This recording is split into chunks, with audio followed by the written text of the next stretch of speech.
2000 kilometre तक रूस में तबाही, 48 घंटे में यूक्रेन पर महा हमला।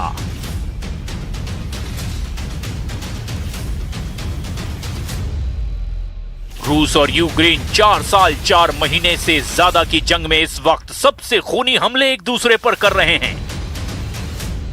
पिछले 100 घंटे में ही जहां यूक्रेन ने रूस में 2000 किलोमीटर दूर मौजूद तेल रिफाइनरियों और डिपो को तबाह कर डाला, तो वहीं जेलेंस्की ने खुद दावा किया कि रूस बहुत जल्द यूक्रेन पर महा हमला करने जा रहा है। खबर तो यह है कि रूस के दिल पर वार करने के लिए मॉस्को की तरफ से यूक्रेन ने 301 किलोमीटर लंबी दूरी के ड्रोन से हमले किए हैं, जिससे मॉस्को के आसपास भारी तबाही की भी खबरें आई है। खबर तो यहां तक है कि यूक्रेन के तीखे हमलों के बाद रूसी सेना ने स्कंदर मिसाइलों से यूक्रेन में कम से कम 10 इलाकों में भीषण तबाही मचाई है। यूक्रेन के ज़ापोरिज़िया में रूसी हमलों से जान माल का भयंकर नुकसान हुआ है। अब हम आपको दिखा रहे हैं कि कैसे रूस और यूक्रेन जंग नए हथियारों, तकनीक और रणनीतियों के दम पर बेहद खूनी हो चुकी है।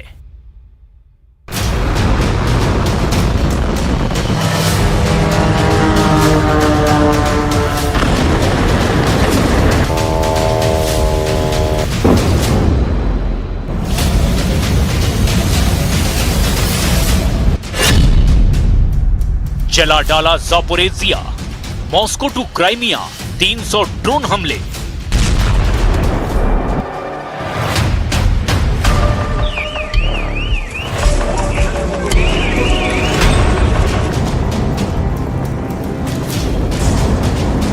रूस यूक्रेन जंग बड़ी तेजी से नई वॉर जोन और टैक्टिक्स में बदल चुकी है।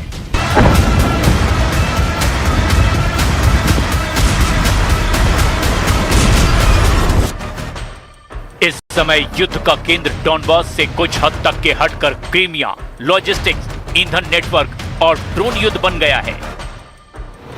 रूस की रणनीति है कि यूक्रेन को लगातार थकाकर उसकी वायु रक्षा और सैन्य ढांचे को तबाह कर दे, जबकि यूक्रेन की रणनीति है रूस के कब्जे वाले क्रीमिया और रूस की सप्लाई लाइनों को तोड़ना, ताकि मोर्चे पर रूसी सेना की क्षमता कमजोर हो जाए। जेलेंस्की की चेतावनी को देखते हुए अगले कुछ दिन बड़े ड्रोन और मिसाइल हमलों के लिहाज से बहुत महत्वपूर्ण माने जा रहे हैं।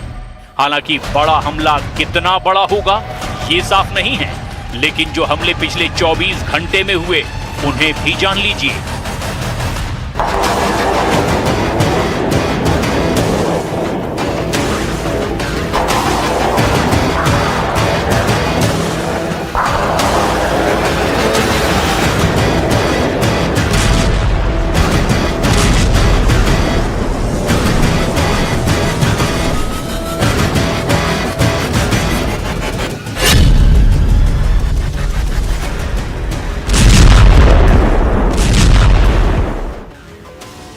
यूक्रेन ने रात भर में रूस के हवाई क्षेत्र में 301 ड्रोन दागे हैं।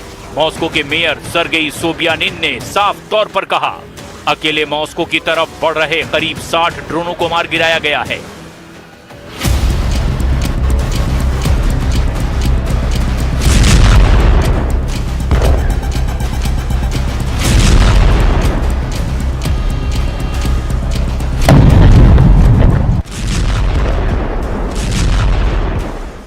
हमले की वजह से शेरमेतियेवो, डोमोडेडोवो और नुकोवो एयरपोर्ट को उड़ानों के लिए अस्थायी रूप से बंद करना पड़ा है।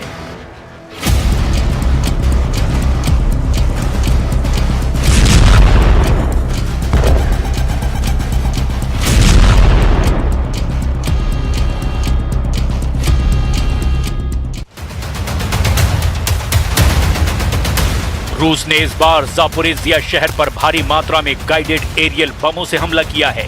ये एडवांस बमों का आधुनिक वर्जन है, जिसमें पंख और नेविगेशन सिस्टम लगाकर सुखोई Su-34 और 35 लड़ाकू विमानों से 50-60 किलोमीटर दूर से ही दाग दिया जाता है।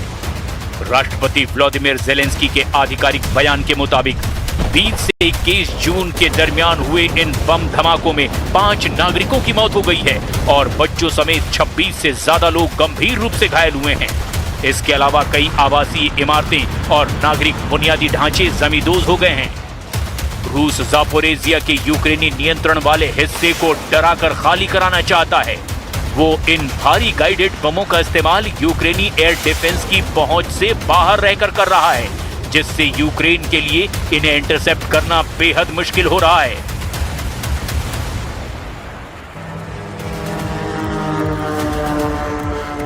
वहीं यूक्रेन के द्वारा रूस के सप्लाई रूट और तेल डिपो पर किए गए सिलसिलेवार हमलों के बाद रूस के कब्जे वाले क्रीमिया में आम नागरिकों और व्यवसायों के लिए पेट्रोल डीजल की बिक्री पर पूरी तरह रोक लगा दी गई है। ईंधन केवल सुरक्षा बलों और आवश्यक आपातकालीन सेवाओं को ही दिया जा रहा है।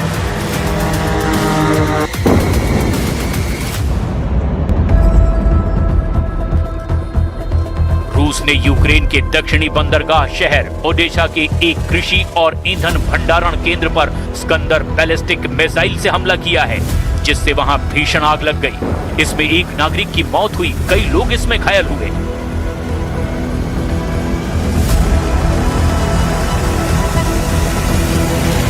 रूस ने ओडेशा के तटीय इलाकों और पोर्ट इंफ्रास्ट्रक्चर को भी निशाना बनाने के लिए स्कंदर बैलिस्टिक मिसाइलों और भारी मात्रा में शाहिद सुसाइड ड्रोन का भी इस्तेमाल किया।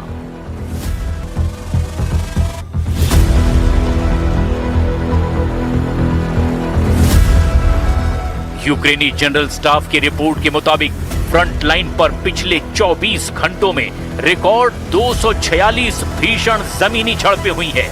रूस ने करीब 84 हवाई हमले किए और 275 गाइडेड बम गिराए हैं।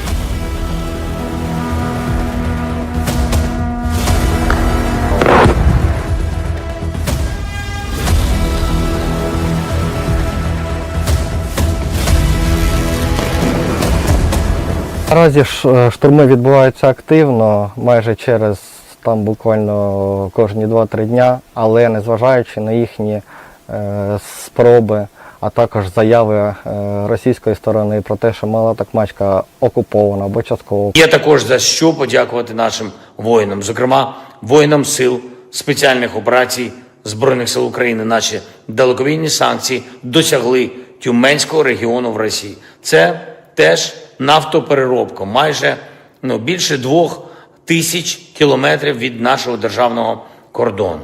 Ефективно.